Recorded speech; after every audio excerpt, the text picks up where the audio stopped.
The way we lead impacts the way people live. This world needs truly human leadership. I'm Brent Stewart, your host. Thanks for listening. This podcast is an outreach of Barry-Wehmiller. You can connect with us on Facebook, LinkedIn, Instagram, and Twitter at Barry-Wehmiller, and find our podcast articles and videos at trulyhumanleadership.com. You're listening to a Truly Human Leadership podcast refresher, where we reshare insight from podcast episodes from the past.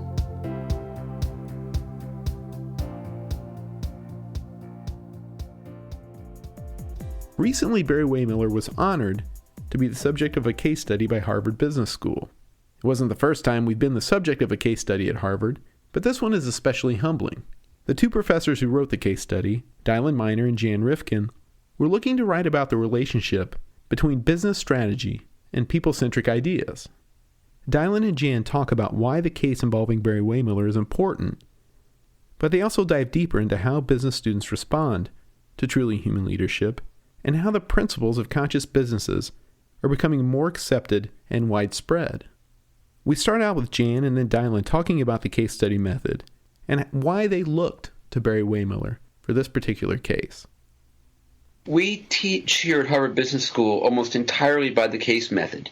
A case is a document that produces for the students an actual business problem, and we ask the students to study by examining that problem and asking themselves what they would do. It's kind of a crazy way to teach, in a sense. We even teach things like accounting by the case method. You might think accounting, you should have a lecture, you should learn the rules, but instead we expose them to business problems and ask them to wrestle with them. I think there are lots of motivations and benefits that come from doing that.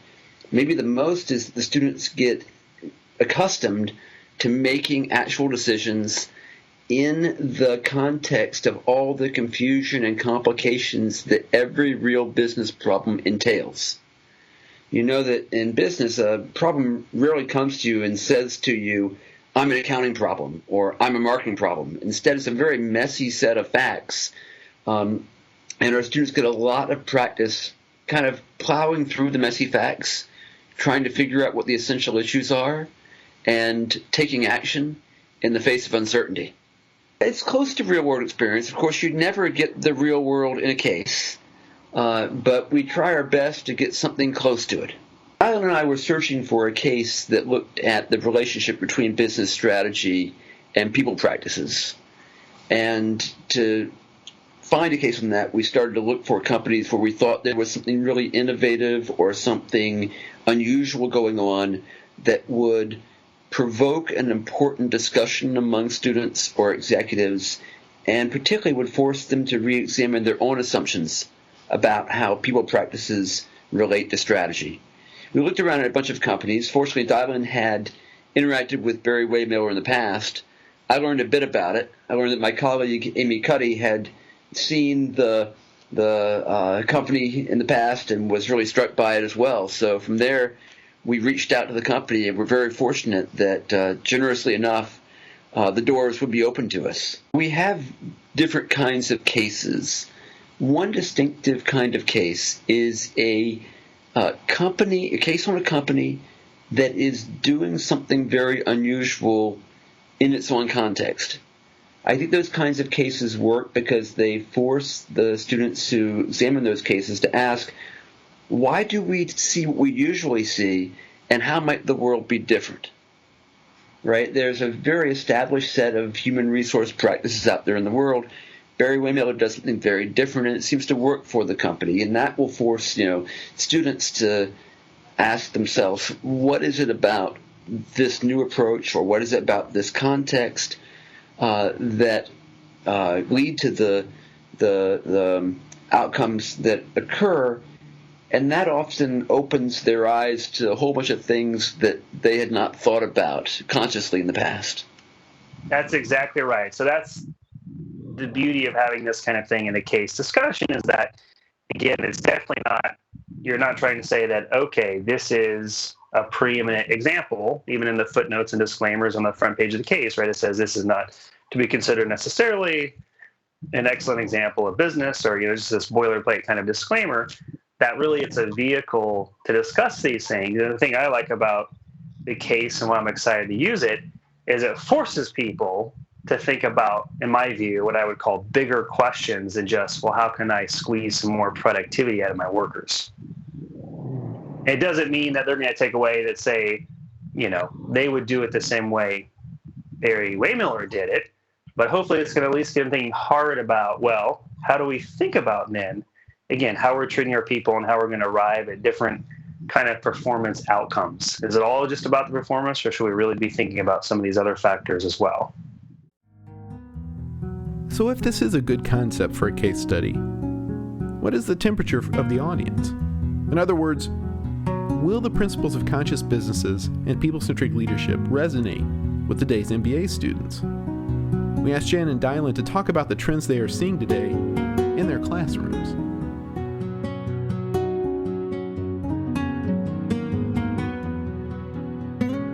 So I think we do see more and more students who are very interested in the broader implications of business and their careers. They're asking themselves, what's the right role of business in society? They're asking themselves, what's the right role for them in business? I think that the notion of trying to measure success in non-financial ways was very appealing and very familiar to them. The actual instance, though, and the ability to see that way of doing business with all of its implications through all the parts of the company, that was new to them. And I don't think they'd see that. Certainly for our MBAs, we see more and more of them concerned about what their careers will mean beyond their financial success. In the last, not just couple of years, but really the last decade and beyond, that companies are increasingly concerned about engaging in sustainability and corporate social responsibility kinds of issues. And of course, how you treat workers is one manifestation of that. And so, companies are more interested, and we can make different speculations why, whether it's maybe some consumers now are more willing to pay, say, for companies that work in that way or offer products that were created in a certain way. So there's an appetite for that. But then there's also the demand side of the workers that companies, at least some executives I've talked to now, feel that if they're able to offer a better workplace, then they're going to be able to get better workers. And even if all they care about is ultimately having a large pile of money to sit on, it still actually makes sense to be thinking about how, for example, you might be treating your workers. So there definitely is a trend. So one statistic I can give you is that companies in the S&P 500, so these are the largest 500 U.S. companies, have started paying almost half of their top 5 executives based on sustainability, responsibility kinds of outcomes, which could be, what are your environmental emissions? What's the diversity of your top executive suite? Whatever the case, could be lots of different dimensions how they measure so-called CSR. But I was surprised to see it's about 40%. Though 2013 was the last year of my data set that I looked at. But over the 10 years, it has grown tremendously where companies, almost none of them would pay their executives based on these kinds of outcomes. Where now, again, it's getting close to where half of the top U.S. companies are actually directly incentivizing their top executives to be thinking about more sustainability, these kinds of outcomes, and not just the financial results. And there's some demographics, like people talk about. I don't have some statistics at the end of my tongue, but I know you could probably look them up on Google in about 30 seconds, find a few good ones. But talking about how, now the millennials, and they seem to care more about sustainability issues and what have you. I mean, there's definitely been a demographic shift where more people today care about these kinds of issues beyond just the pure financial outcomes. This is my 20th year on the faculty at HBS. So I've had the good fortune of seeing students through some different periods. I also have had, the interesting experience that every year I get a year older, but the students always stay the same. So I always know what 27-year-olds are particularly self-selected set of 27-year-olds are thinking about the world. And it is interesting. There's definitely been to my eye at least, an increasing concern about the social implications of what businesses do and the measures of success beyond financial success. I'd say that the millennial generation is actually very sensitive to this. I know a lot of business people kind of moan and roll their eyes when they talk about millennials. I actually have a great affection for them. I think that they're thinking beyond their compensation. They're thinking beyond their immediate employer. They're thinking about the world as a whole is actually a tremendously beneficial thing for society and for business in the long run. I think it'd be hard to figure a better presentation to millennials than the message that everybody matters, that everyone matters. As far as the specifics of the case study itself, we can't give too much away. We want this to be a learning tool for generations to come. So here's a brief synopsis of the case, taken from the Harvard Business Review website, where you can purchase the case if you're interested. It reads, "The chief executive of Barry-Wehmiller, a large maker of industrial equipment, has resolved to run the company via truly human leadership, in which success is measured by the way we touch the lives of people. With unusual people practices and a distinctive strategy, the company has generated enviable financial results. During the Great Recession of 2007-2009, the company went to great lengths to avoid layoffs. But as the case opens in 2013, one division of the company faces a sharp downturn, and the head of the division must decide whether to let employees go. In light of Barry-Wehmiller's people practices and strategy, what should he do? Now, the Barry-Wehmiller company involved is called MSI, and its leader is Ryan Gable. Here's Jan talking about how the case was presented to his students, then Dylan and Jan talking about the students' responses.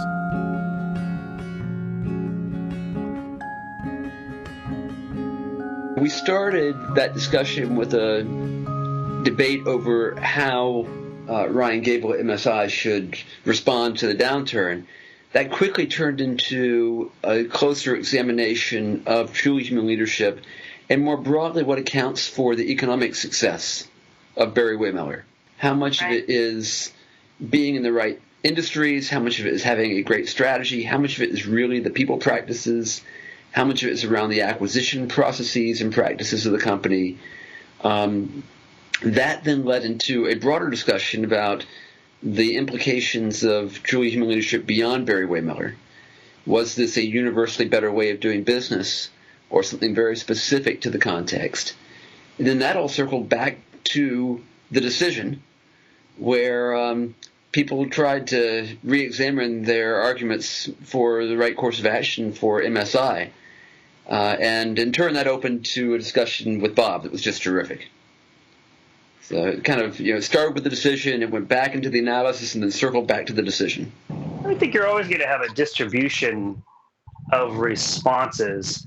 I think on the one hand that certainly people would like to work at a company, right, generally where you're going to be treated like your family. Of course, one of the difficulties is we've all also had different backgrounds and family upbringings. Fortunately for myself, I have a delightful family and a very wonderful, loving mother and father. And so when we talk about let's have the company take care of their people like a family, to me, that's a very warm, very positive kind of vision and image, where those that didn't have such an experience, I can imagine they wouldn't have that same resonating response. So I think that, that alone is one piece of that. And the other piece of it is that some people, and I saw this happen the day Bob was there, kind of have this knee-jerk reaction of the notion that I'm going to have parents, right? Ever since we were high schoolers, we did not like the idea of having anyone that was going to tell us what to do.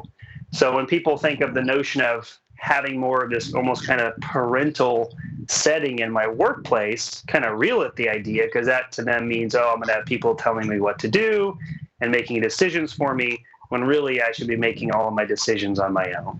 So I think that's part of kind of the multifaceted response.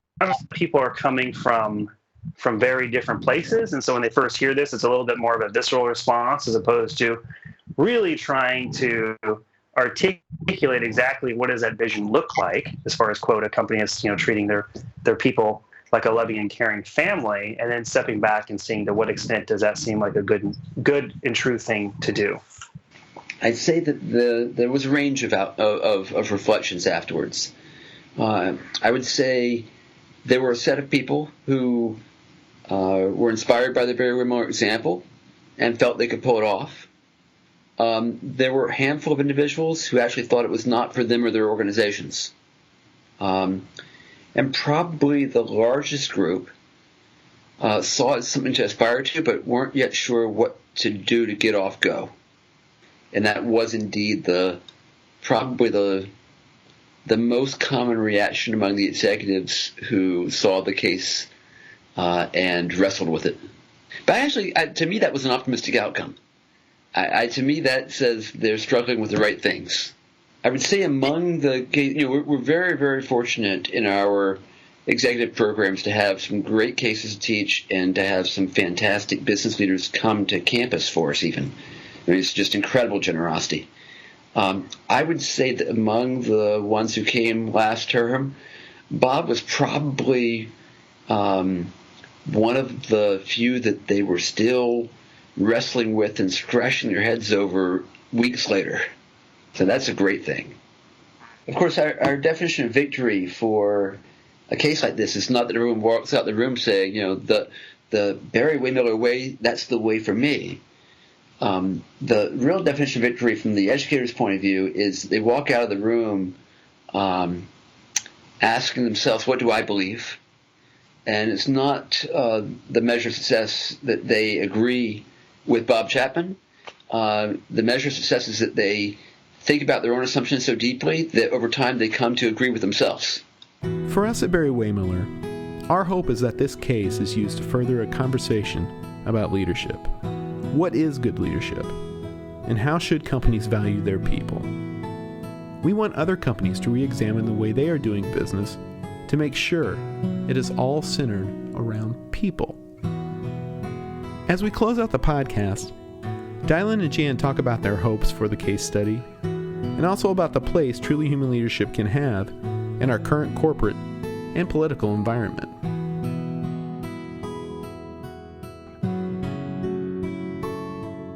Really, my hope fundamentally is having a vehicle for students to be forced to confront two things. One is a lesser point, and that is you should think about your workers just in terms of developing the strategy of your firm. Like fundamentally, especially more and more today, the age we're in, like your company is your workers, how they're working, what they're doing, their skill, etc. So that's stage one. And stage two, my hope, the larger issue is moving beyond, these aren't workers, these are people.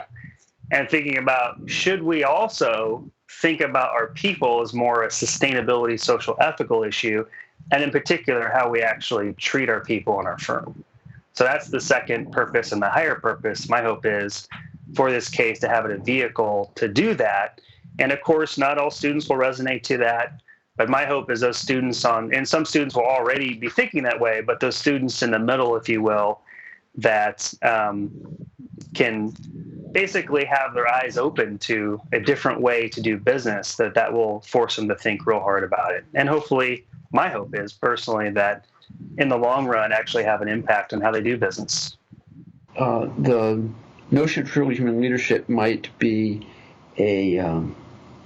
might address some of the challenges we see in business going forward. I think we see a profound challenge to the legitimacy of business in our environment right now. The recent election was just one manifestation of it, right? We see that a lot of the outcomes of the way business is done in most places, those outcomes are being rejected by many people around our country. And there are lots of folks out there who I think were voted in part for that reason, to that end. And how do we create a business environment, a form of market capitalism that actually addresses underlying human needs and does it in an equitable way? We don't have a great solution for that. I think there is definitely a scenario in which market capitalism is a victim of itself. in which the unequal outcomes, both financial but also psychological outcomes of how business is done in many places, causes a rejection of the whole system. The alternative for those of us who believe that business can be a solution to some of the world's greatest problems is to figure out a way that businesses operate such that the tremendous gains that come from the operations of good businesses are shared broadly. I mean, look, the greatest crisis I think we've got in our country right now is the lack of shared prosperity. We're growing, but we're growing apart. We're growing in ways in which a small portion of the participants in our system are reaping the greatest gains. That's certainly true financially, and I think it's true psychically as well. So if we can't find some way to overcome that, we've got some very rough changes ahead. Business and government have lost the trust of a large portion of the population. And to rebuild that trust, the first thing you've got to be actually is trustworthy. And I think, the example of Barry-Wehmiller at least gets us one model that we need to think very carefully about.